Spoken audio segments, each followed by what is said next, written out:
और मेरे सूरवीरों, कैसे हो? हम तैयारी कर रहे हैं जवाहर नवोदय विद्यालय एंट्रेंस एग्जाम की और इम्पोर्टेंट क्वेश्चंस के सिलसिले में ये हमारा अगला वीडियो। और ये इसमें अगर आप क्वेश्चन को कोशिश करते हैं क्वेश्चन को सॉल्व करने की, अगर आपकी तैयारी अच्छी है तो यहाँ पर आप अगर 10 में से 8 का भी जवाब सही दे देते हैं तो मान के चलिए आपकी तैयारी बहुत ही अच्छी है और आपके सिलेक्शन होने के चांसेस बहुत ज़्यादा हैं। तो आखिरी तक क्वेश्चन को ट्राई कीजिएगा। हर क्वेश्चन के लिए आपको मिलेंगे 10 सेकंड का समय। 10 सेकंड में आप सभी अपने आंसर देते रहिएगा कमेंट बॉक्स में, ठीक है। उसके बाद कमेंट बॉक्स में जाकर ये भी बताइएगा कि आपके कितने क्वेश्चन सही हुए 10 में से, ठीक है। चलो फिर हम शुरू करते हैं आज की क्लास। लेकिन उसके पहले आपसे रिक्वेस्ट है कि आपने अभी तक अगर वीडियो लाइक नहीं किया तो वीडियो को लाइक कर दीजिए। और आज की जो वीडियो का टारगेट है वो 100 प्लस, ठीक है। वीडियो की जो टारगेट वो केवल 100 प्लस लाइक्स चाहिए और 100 प्लस लाइक्स से इतने के लिए तो आप 100 प्लस लाइक दे ही सकते हैं, क्योंकि यहाँ पर तो आपको कोई भी पैसा नहीं देना है। और साथ ही साथ अगर आप चैनल पर नए हैं तो चैनल को सब्सक्राइब कर बेल आइकन को प्रेस कर लीजिए ताकि हमारे हर क्लास की नोटिफिकेशन आपको मिलती रहे। साथ ही साथ अगर आप एकेडमिक एग्जाम की तैयारी करना चाहते हैं और चाहते क्या है कि आप एकेडमिक एग्जाम की तैयारी करेंगे आगे चल के, क्योंकि आपको आगे 9th में पढ़ना है, तो उसके लिए अपना एक दूसरा चैनल है पढ़ लिया, उसका भी लिंक डिस्क्रिप्शन में दिया गया है, जाकर उसे भी सब्सक्राइब कर लीजिए। वहां पर क्लास 8 के रिलेटेड भी काफी सारी चीजें आपको मिलेंगी, ठीक है। तो चलो फिर हम शुरू करते हैं आज का पहला क्वेश्चन। आज का पहला क्वेश्चन है कि सामान्य रूप से निम्नलिखित में से कौन दहन अपक्रिया नहीं प्रदर्शित करता है? सामान्य रूप से निम्नलिखित में से कौन दहन अपक्रिया नहीं प्रदर्शित करता है? आपके ऑप्शन है ए पत्थर, बी कागज, सी माचिस या फिर डी मैग्नीशियम। और आपका समय शुरू होता है अब।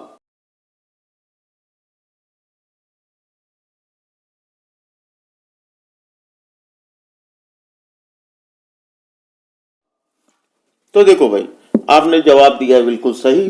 तो दहन अपक्रिया इनमें से कौन सा प्रदर्शित नहीं करता है? तो यहाँ पर हमारा ऑप्शन ए पत्थर बिल्कुल सही होगा, ठीक है। क्योंकि कागज, माचिस और मैग्नीशियम इन तीनों में आग लगती है, तो इसलिए यहाँ पर हमारा ऑप्शन ए जो होगा ये बिल्कुल करेक्ट होगा। चलो भाई आगे बढ़ते हैं हम। अगला क्वेश्चन क्या है? अगला क्वेश्चन है जल की उपस्थिति में कागज का ज्वलन ताप। कागज का जो ज्वलन ताप, जब जल उपस्थित होता है तो उस समय कागज का ज्वलन ताप कैसा हो जाएगा? ऑप्शन ए है बढ़ जाता है, बी कम हो जाता है, सी अपरिवर्तित रहता है या फिर डी इनमें से कोई नहीं। चलिए सभी लोग इसका जवाब दीजिए। आपका समय शुरू होता है अब।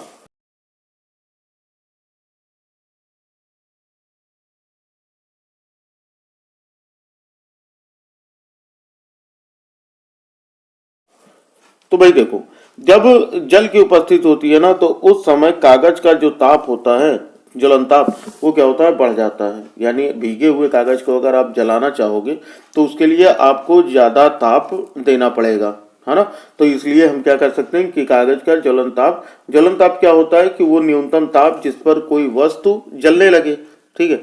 यानी वस्तु का, किसी भी पदार्थ का वो न्यूनतम ताप, जिस ताप पर वो वस्तु जलने लगती है उसका ज्वलन ताप कहते हैं। तो अगर कागज भीगी हुई है तो उसके लिए क्या करेंगे हम? अगर कागज भीगा हुआ है तो उस पर ताप हमें ज्यादा करना पड़ेगा, तो यानी ज्वलन ताप उसका क्या होगा? बढ़ जाता है। तो यानी ऑप्शन ए जो होगा इसका करेक्ट आंसर होगा, ठीक है। चलो बच्चा अगला क्वेश्चन देखते हैं।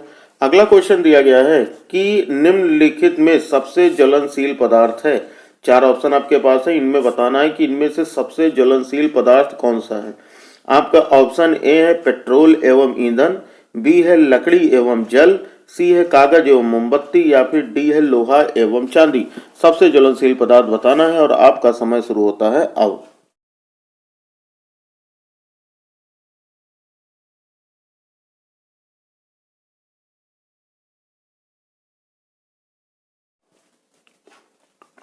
तो बिल्कुल सही जवाब आपका।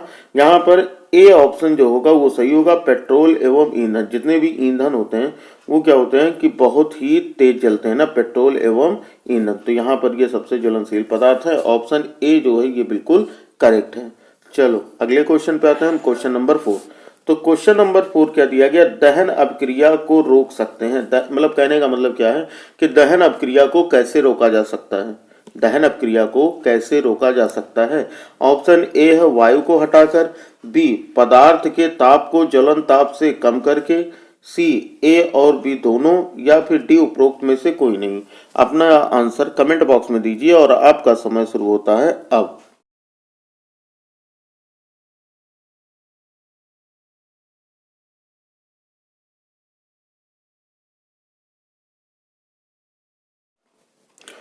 तो बिल्कुल देखो, या अगर हम पहला काम तो हम ये कर सकते हैं कि जहां पर आग लगी है उस जगह पर हम वायु की जो वायु का जो सप्लाई है उसको रोक दें, यानी ऑक्सीजन की सप्लाई को कम कर दें।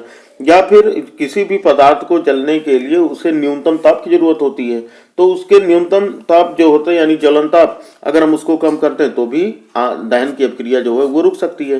तो इसका मतलब हमारा सी ऑप्शन जो होगा, ए और बी ये दोनों क्या होंगे, सही होंगे, मतलब ए सी ऑप्शन हमारा करेक्ट होगा। ठीक है, चलो भाई अगले क्वेश्चन पे हम आ जाते हैं। अगला क्वेश्चन क्या है कि दहन अपक्रिया के लिए आवश्यक पदार्थों का युग्म है, मतलब दहन अपक्रिया के लिए कौन सी दो चीजें जो बहुत ज्यादा जरूरी हैं। ठीक है, कौन सी दो चीजें हैं जो दहन के लिए बहुत ज्यादा आवश्यक हैं? ऑप्शन ए ईंधन तथा वायु, ऑप्शन बी वायु तथा जल, ऑप्शन सी पत्थर तथा चांदी, या फिर डी जल तथा ईंधन। चलो भाई आपका समय शुरू होता है अब।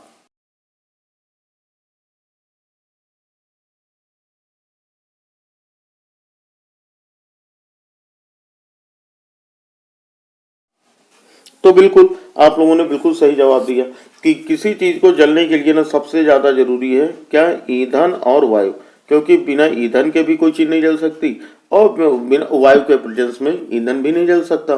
तो यहाँ पर हमारा ऑप्शन ए जो होगा ईंधन तथा वायु ये बिल्कुल करेक्ट होगा। अगला क्वेश्चन देखते हैं हम। अगला क्वेश्चन है क्वेश्चन नंबर 6। विस्फोटन से उत्पन्न होता है, विस्फोटन से क्या उत्पन्न होता है? आपके ऑप्शन है ए ऊष्मा, बी प्रकाश, सी ध्वनि, या डी ये सभी।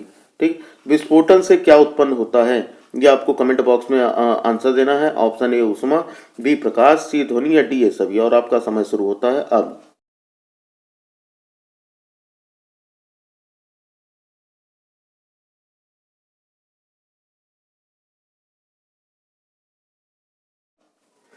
तो बिल्कुल आप लोगों ने बहुत ही सही जवाब दिया। भाई जब पटाखे जलते हैं तो उसमें से क्या क्या चीजें निकलती हैं? भैया देखो, पटाखे जो कहते हैं दूर से जलाओ नहीं तो जल जाओगे, है ना। पटाखे जब जलाए जाते हैं तो उससे प्रकाश भी निकलता है और आवाज तो होती ही है। तो इसका मतलब हमारा ये डी ऑप्शन बिल्कुल सही होगा, यानी विस्फोटन से ये तीनों चीजें उत्पन्न होती हैं।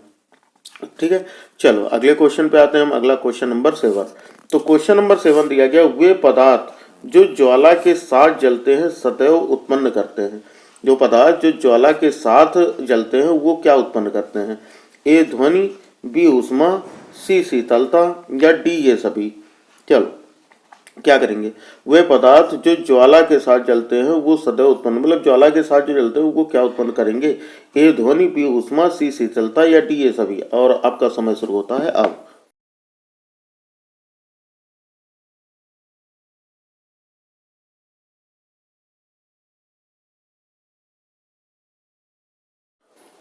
काफी सारे बच्चे जवाब दे रहे थे ये सभी, लेकिन ये सभी इसका करेक्ट आंसर नहीं है, क्योंकि जो सभी जो जलते हैं सभी पदार्थ जरूरी नहीं कि वो सभी के सभी ध्वनि देते हों, या सभी के सभी, अच्छा जो जल रहा है वो शीतलता कैसे देगा? तो इसका मतलब बी ऑप्शन जो होगा ये बिल्कुल करेक्ट होगा, यानी ऊष्मा क्या होगा हमारा बिल्कुल सही आंसर होगा। ठीक है, चलो फिर अगले क्वेश्चन पे आते हैं। अगले पीले प्रकाश के साथ, क्वेश्चन है पीले प्रकाश के साथ जलने वाली ज्वाला के भाग को कहते हैं? पीले प्रकाश के साथ जलने वाली ज्वाला के भाग को क्या कहते हैं? ऑप्शन ए है मध्य भाग, बी बाहरी भाग, सी अंदर का भाग, या डी सबसे गर्म भाग। ठीक है, तो पीले प्रकाश के साथ जलने वाली ज्वाला की जो भाग होती है, जैसे अगर आपने कैंडल जलता हुआ देखा तो उसमें कुछ भाग आपको पीला दिखाई देता है। तो वही कौन सा भाग, मतलब उस ज्वाला का कौन सा भाग पीला दिखाई देता है? ठीक है, मध्य भाग, बी बाहरी भाग, सी अंदर सबसे अंदर का भाग, या फिर डी सबसे गर्म भाग। और आपका समय शुरू होता है अब।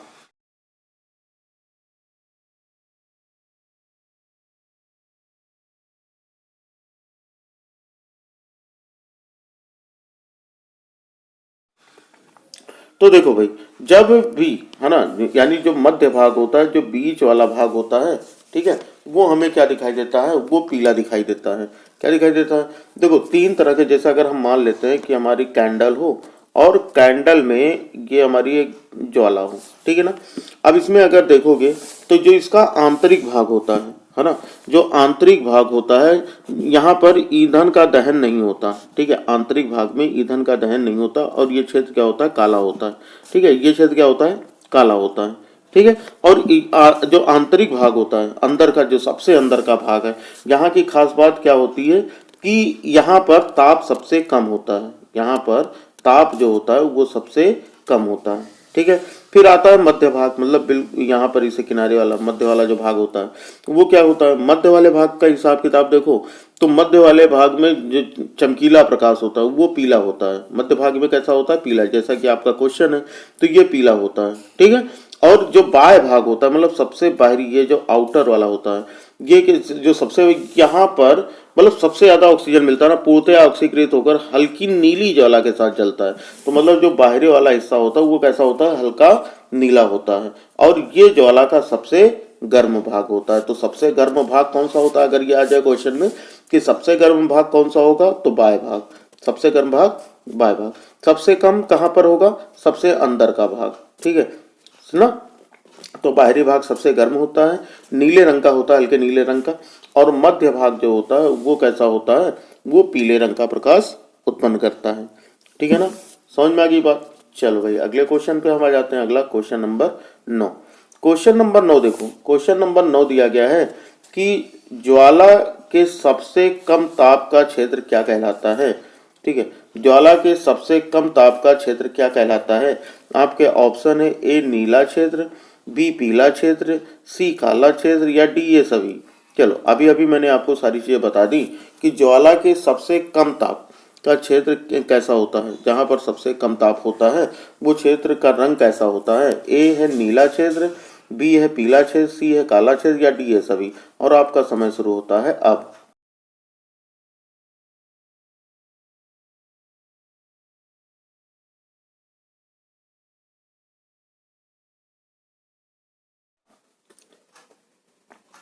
तो भाई आपने जवाब बिल्कुल सही दिया, क्योंकि आप लोगों ने बहुत ध्यान से सुना जो मैंने इसके पहले क्वेश्चन बताया। तो यहाँ पर सी ऑप्शन जो होगा काला क्षेत्र, ये बिल्कुल करेक्ट आंसर होगा, ठीक है। चलो अगला क्वेश्चन देखते हैं। अगला क्वेश्चन है कि ज्वाला के अंदरूनी भाग का ताप, ठीक है, ज्वाला के, ये भी क्वेश्चन अब मैंने आपको बता दिया है कि ज्वाला के अंदरूनी भाग का ताप क्या होता है। ए सबसे अधिक होता है, बी सबसे कम होता है, सी अति शीतल होता है या डी 0 डिग्री सेल्सियस होता है। ज्वाला के अंदरूनी भाग का ताप कैसा होता है, सबसे अधिक होता है, बी सबसे कम होता है, सी अति शीतल होता है या फिर डी 0 डिग्री सेल्सियस होता है। और सभी लोग अपने आंसर कमेंट बॉक्स में जरूर दीजिए। चलिए आपका समय शुरू होता है आप।